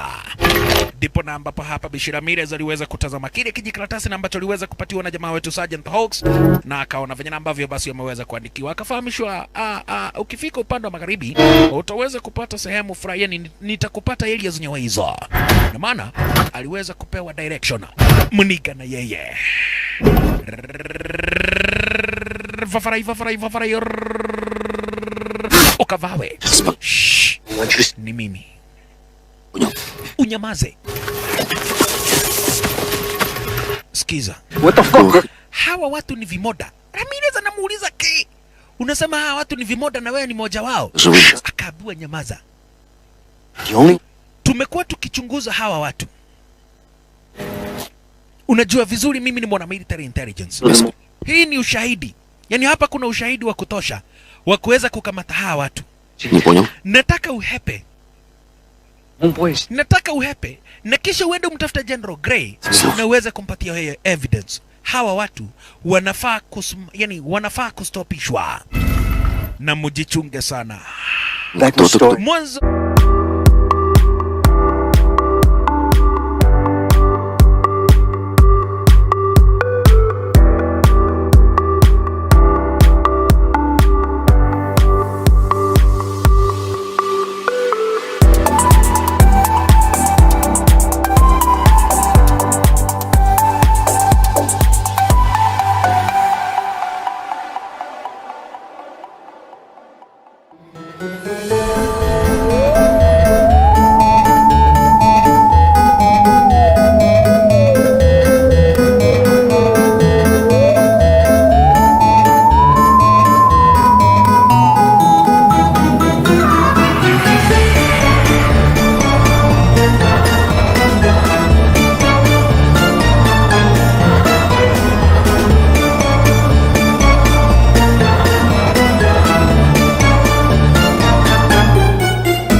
Kumoto wako area zenye hizi na ameshawaona. Mujichunge sana akina jamaa wetu Sergeant Hawks. Mwanzo mumeshaonekana hapa basi na Yuji Okumoto. Yuji Okumoto ameshawaona. Oe, Vavarai tushamulikwa. Weka buduki kando. Yaani wewe shaitani unajifanya mtu mzuri kumbe wewe ni mubaya. Unajifanya mtu mzuri kumbe wewe ni daraida. Inaonekana sasa mawindo imekuwa mzuri. Lakini jamaa wetu anajitetea na mwambia come on. Bono utaka kuniua bure. Yuji Okumoto akamwambia Vavarai sitaki upuzi. Yaani tulikuwa tunafikiria wewe ni mtu na ambaye tunaweza amini. Ramirez akamwambia whatever you are doing is wrong. Toka. Jamaa wetu akapata nafasi ya kuweza kumvamia Yuji Okumoto. Mwanzo sasa hawezi akamwachilia Yuji Okumoto. Mwanzo anajua kimwachilia Yuji Okumoto, Yuji Okumoto ataenda kumwanika na aseme kwamba na kwa jamaa wetu is a military intelligence. Na jamaa wetu anajua kava yake ikikuwa brown kutakuwa kunoma. Kitanzisha. Nakumbuka Yuji Okumoto ameishi kutaka kupigana na jamaa wetu. Bas. Na sasa hapa mtazamaji, it is a fight to the death. Hapa it is a fight to the death. Only the strong one to survive. Jamaa wetu akachukua hard grenade na akatoa safety pin. Hard grenade zenye zana ambazo Yuji Okumoto amebeba na akatoa safety pin. Kisha akamgonga makofi ya kumchanganyisha. Akamwambia, "Oe, unajua ni aje? Ndio hii safety pin." Safety pin. Yuji Okumoto karpuka Okay, mbaya mbovu. Черт! Hawa wakasikia mlipuko. Unaona? Wakasikia mlipuko. Ли, ты с грузом... Hey! Yuji Okumoto! I'll meet Там you. встреч. Sergeant Hawks! Hakuna mwenye namba basi anajibu. Я этого... Unaona? Я. Hakuna mwenye namba basi hapa basi anajibu. Вот это я... Jamaa wetu akafahamisha Ramirez. Hawa wengine hawako bari sana. Case against Дело the против... Ramirez akamwambia okay, chukua chaini yangu, Morning. useme kwamba na kwetu tumelipuka pamoja. Unaona? Useme kwamba na kwetu tumelipuka pamoja na huyo mwanajeshi basi kwa jina Yuji Okumoto. Mkubwa! Kujeni na muharakisha hapa, kumeharibika sana. Weminya... Nimekuja kufika hapa nikasikia unyambo inanuka vibaya sana. Niwodhokete mno. We. Nani amenyamba juu unasema ati unyambo unanuka? Akadai hapa kumeharibika, mimi nimefika hapa nikapata Yuji Okumoto wakiwa na Ramirez. Wamelipuka mbaya mbovu. Davis must have... Mkubwa, mimi nilikuwa napiga raudi hivyo. Ramirez... Alafu kidogo hivi nikaona Ramirez. Nikienda kumfuata akavamia Yuji Okumoto, akamshika shingo akataka kumuoa. Doc, Kwenye ile mambo ya kusubuana hadi gruneti kateguka. Hii mtu manadanganya. Hii mtu ni maongo. Hii mtu manadanganya kabisa. Делаешь. Hii mtu mimi ya maamini, mimi ya mapendi hii mtu hata kidogo. Mapendi hii mtu hata kidogo yawa. Троица. Kabua Guz. Wacheni vita. Sergeant... Na hapa hii ndio record number, yani hii ndio kitu namba basi itaweza kuandikwa kwa statement. Jamaa alikufa na ilikuwa accident. Tulikuwa tunafanya mazoezi akakufa kwa accident. Lakini mtazamaji, Muniga alikasirika. Hii mtu manasema kitu gani? Хорош. Hii manasema ati mtu amekufa ovyo ovyo. Mimi na suspect hii mtu manataka kutufanyia ile kitu. Mimi na suspect kabisa. Hii mtu manataka kufanyia sisi ile kitu. It's part of the... Na maana mtazamaji, jamaa wetu walidanganyana ati kwamba na kwa Yuji Okumoto wamekufa pamoja na Ramirez. Lakini mimi na wewe tunajua ukweli wa maneno. Ramirez Я провожу. amesha patiwa ushahidi na akaweza kurudi hadi kwa base. Sasa Ведь это очень... wacha hapa basi Ramirez akuje Генералом Греем. na adai kwamba na kweti anataka kuingia kwa ofisi yake General Grey. Huyu colonel akajua kimeumana. Kwa nini? Kama Ramirez ako hapa, ina maana kumeshaharibika. Huyu jamaa alijua kumeharibika. Mwanzo yeye wanafanyaga kazi na Lieutenant Colonel Strauss. Na anakumbuka Lieutenant Colonel Strauss walikuwaga already tayari wameshaanza kumuwinda Ramirez. Na sasa Ramirez ako kwa headquarter na ameingia kwa ofisi ya General. Ni kunoma. Kwa hivyo aliweza kumpigia hapa basi Lieutenant Colonel Strauss. Улаженный гибель. Kamwambia Vavarai. Sema kimeumana. Sema kimeumana. Ai, kinaumana kitu gani? Kabua sasa ni kubaya sana. Ramirez ako hapa kwa headquarter, ako hapa upande wa Pentagon. Рамирес. Na ameenda kuongea na General. Maana ini damuona na maitho makuwa huo. Nimemwona hivi tu na macho zangu manzi. Господи. Nyinyi mnasema ati mlimuua kwa kichaka. Деется на... You know what? second here. Kumeharibika. Colonel alichukua buduki. Kisha akamwambia mimi sitagoja ati kwenda kuteswa. Mimi najipiga risasi nikufe. Nyinyi bakini mkingangana na hali yenu. Yaani yule mwanajeshi mtazamaji anajua kitu na ambacho wamefanya is treason. Kwa hivyo alijipiga risasi akajitambariza. Unaona? Alijipiga risasi na kisha timu basi akaweza kujitambariza. Lakini sasa kama kuna mtu na ambaye anamshuku jamaa wetu Sergeant Hawks, ni huyu Muniga. It was a nice service. Хороший. Mwanzo anadai ilikuwa ni accident. Lakini kidogo hivi Muniga akaona mitambo zake jamaa wetu Sergeant Hooks. Hii magoja kidogo. Goja kidogo, manake sasa mimi manasikia ni kama manaweza makatoa mtu maini. Manasikia ni kama manaweza makangoa maini ya mtu, alafu nitoe ile uchafu iko huko ndani. Hii mabera inya kibisa. Mtu manakuja hapa kujifanya kumbe wewe ni msaliti wewe ni msaliti. My orders.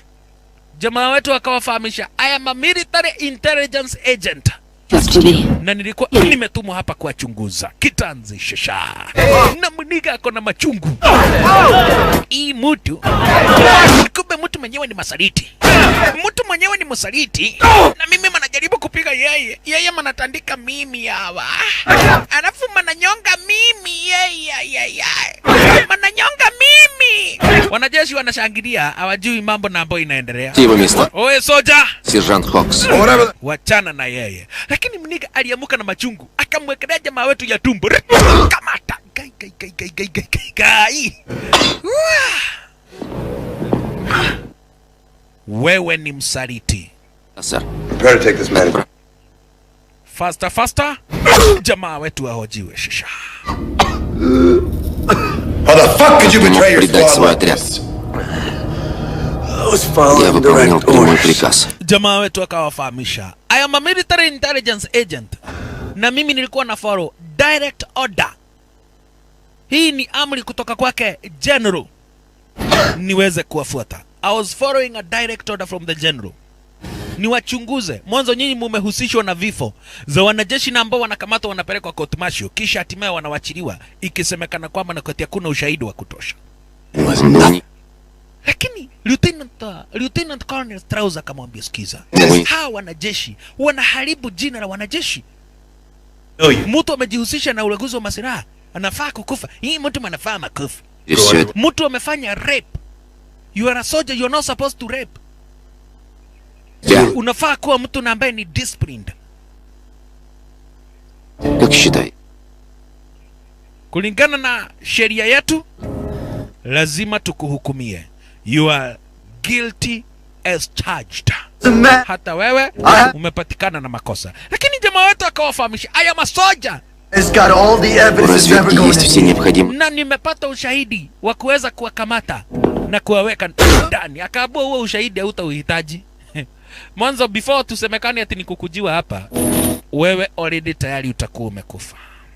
Jamaa wetu akahukumiwa kuuawa na ikasemekana apelekwe kwa msitu awindwe kama wale wengine. Basha. Океан боли. Kwanza Muniga anamwambia, wewe nitafurahia sana kukuweza kukutambariza. Wewe nitafurahia sana hapa bila shaka basi kuweza kukutambariza. Jamaa wetu mtazamaji basi aliweza kuchukuliwa hapa bila shaka basi kama venye ambavyo wale wanajeshi wengine waga wanafanyiwa, kisha basi akaweza kuletwa kwa msitu. Na ajabu ni kuwa this time round Colonel yani Lieutenant Colonel Strauss ameitisha mama senari.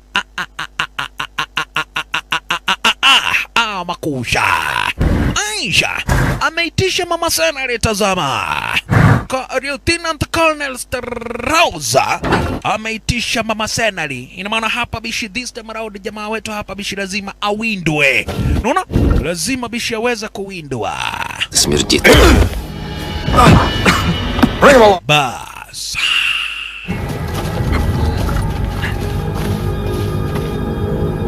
Since you're such an Раз ты expert такой fighter, опытный боец, you only need тебе a 1 хватит minute и одной next time. минуты, но Who's taking aim on my head? кто будет That was целиться my мне в голову? job. Это моя работа, Sergeant мой Lee. сержант jamaa wetu akaabua, si unajua venye ambavyo mambo inaendaga hapa Призов. eh? Тебе Si unajua venye ambavyo mambo inaendaga hapa hii. 45. Bas, kwanza wewe tunakupatia sekunde. Wewe hata yako haitafika dakika moja. Wewe tunakupatia masekunde. Uko umechukua cover. Kama ilivyo kawaida ni tukuwinde, tukikupata tunakuangamiza. Ukiweza kutuangamiza, bahati ni kwako. Ajabu ni kuwa sasa wako na machungu na yeye. Hadi wanatumia makobora. Wako na machungu na kijana wetu mtazamaji hadi wanatumia makobora. Kwanza Muniga. Aya, Goose ako na machungu.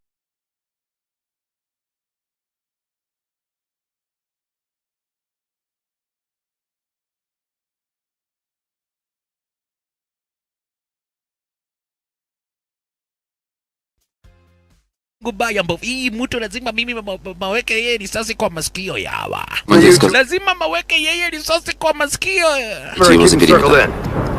Lieutenant Colonel Strauss akafahamisha kikosi chake. Let's go! Пошли. Jamaa awindwe. Basha. Kijana wetu sasa mtazamaji ni aweza kuwindwa. Venye wale wengine huwaga wanawindwa, hivyo ndivyo ambavyo bishi jamaa wetu wanafaa kuwindwa shasha. We! Sergeant Hawks awindwe. Na jamaa wetu anajua sasa hawa wanaume wakimkamata. Anajua hawa wanaume wakimkamata manze wanamtambaliza. Kwa hivyo ako chonjo mbaya makusha. Kidogo hivi wakamwanza. Jamaa wetu walidi tayari mtazamaji hapa basi ameshaanzwa na kikosi chake Lieutenant Colonel Strauss. Naye akajua nyinyi ni mimi munawinda kama mnyama, mutapenda. Munaniwinda kama mnyama na uchunga sana, manake hapa kuna mpaka mitego ya barbecue. Jamaa wetu akaanguka kwa moja kati ya zile mitego. Woyeyai, kuanguka kwa moja kati ya zile mitego akadungwa. Kudungwa, huyu soja akakuja hapa atakujaribu hapa basi kwanza kumuuzia jamaa wetu uoga kabla amwangamize. Jamaa wetu na akachomoa kile kimkuki kisha akamtupia yule soja. Kai wadhesa ya gorofuana. Jamaa kutaramuka chini akadungwa kisha mwanzake pigwa mari sasi. Kuono wa kando. 2 down, 3 to go. Na jamaa wetu wameumia. Aisha. Kijana wetu Sergeant Hawks manze ameumia mbaya mbovu. Na lazima aweze kutetea maisha yake. Kama nzike tunako Merisa. Walele yaye. Nakumbuka kalikuwaga ka girlfriend kake jamaa wetu hapa basi Sergeant Hawks. Kumbuka huyu manze mtazamaji alikuwaga hapa basi ni demu yake Sergeant Hawks.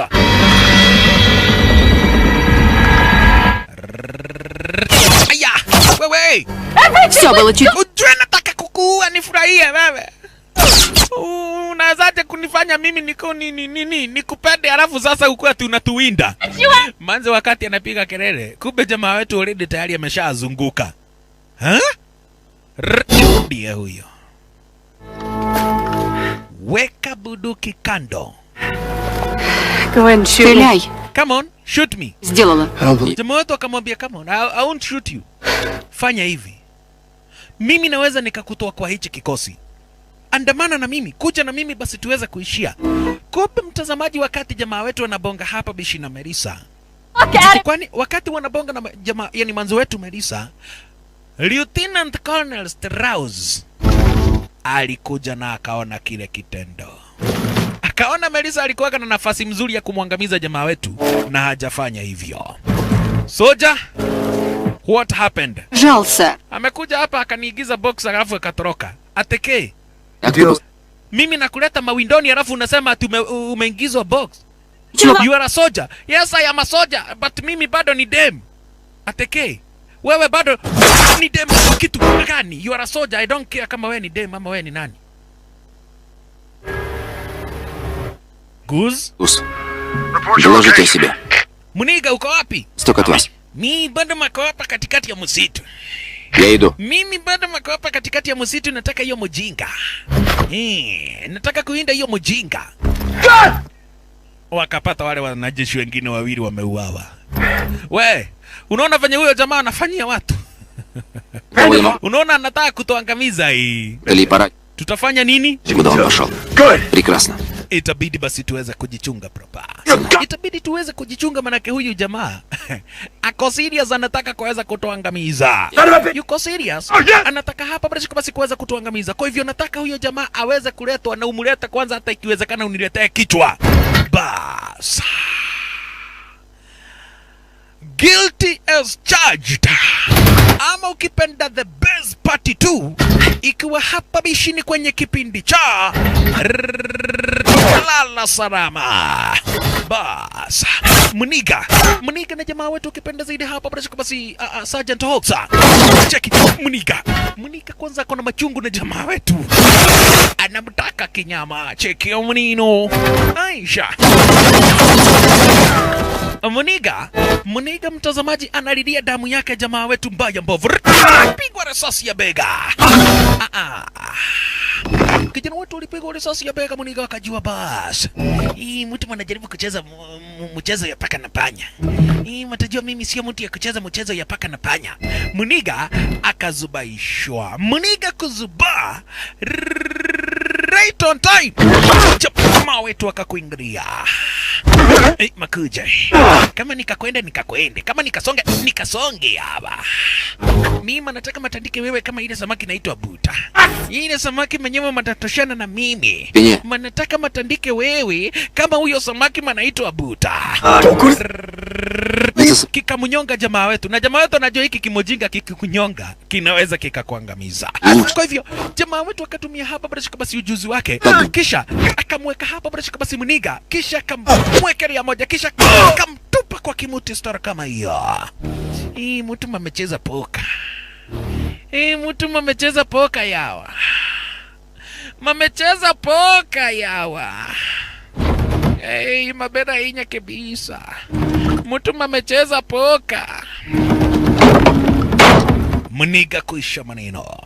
Kisha sasa mtazamaji, jamaa wetu ni faster basi aweze kujiseti kwa lile jeep, na kisha hatimaye aweze kurudi kwa kampa kumtafuta Lieutenant Colonel Strauss. Mwanzo already tayari Kamuthee kameshachukua maposition. Unaona? Wakati kaliona vita imechacha. Kaliamua kuhepa. Tazama. Baada ya kuona vita imechacha kaliamua kuhepa, kisha kaweza kutoa evidence yote yenye namba basi iko area zonyo hizo. Right on time jamaa wetu akakuingilia. Korage wakataro heni. Drop your weapon soldier. You are under arrest. Huwezi kuwa ukiua wanajeshi wenzetu ati ukisema kwa maana kwetu wanapaka tope kikosi cha jeshi. You are under arrest. Попробуй взять меня. Akaabua wake. Whatever you say. Lakini mtazamaji, kumbuka huyu ni Lieutenant Colonel. Sio mtu wa kusurrender hivi. Ikitanzi tena.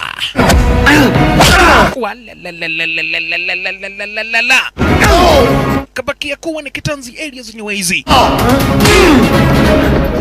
Lieutenant Colonel na jamaa wetu Sergeant Hawks kabakia kuwa ni kitanzi. Tazama. Toka.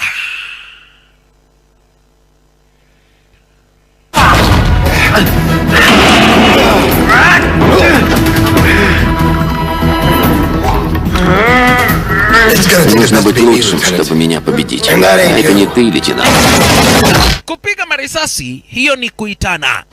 Na anajua wanajeshi wakifika hapa mtazamaji basi itabidi wameweza kumkamata jamaa wetu Sergeant Hawks. Kisa.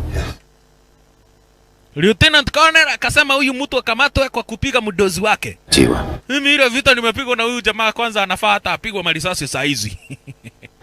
Wana military police waliweza kukuingilia na hawa mtazamaji hawatakagi mchezo.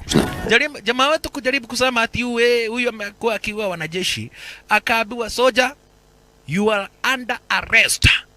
Na hatutaki kusikiza tu story. Lakini mtazamaji, Lieutenant Colonel Strauss anataka kumwangamiza kijana wetu. Kwa hivyo alichukua bunduki kisha akamgeukia jamaa wetu Sergeant Hawks. Sergeant Hawks kuona hivi akavamia moja kati ya wale masoja na akachukua bunduki kisha marisasi kufanywa kichungi mingi.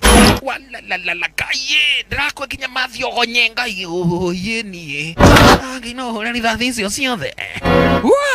This has been jamaa akalinyeshewa marisasi mbaya mbovu.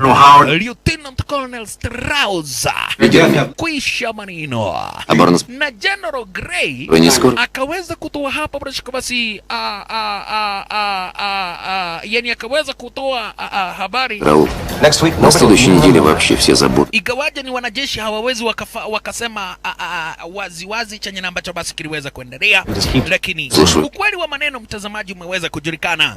Jamaa wetu ukipenda zaidi hapa basi Sergeant Hawks amefanya kazi smart, na kwa hivyo this time round alikuja kafahamishwa na mdozi wake, unajua ni aje, kuna kazi nyingine na ambayo imetokea. Jamaa wetu alimwambia wewe na kama mtu wewe, mimi nifanye kazi nyingine chukua hata hiyo badge, yani chukua hiyo chain, staki hiyo kazi.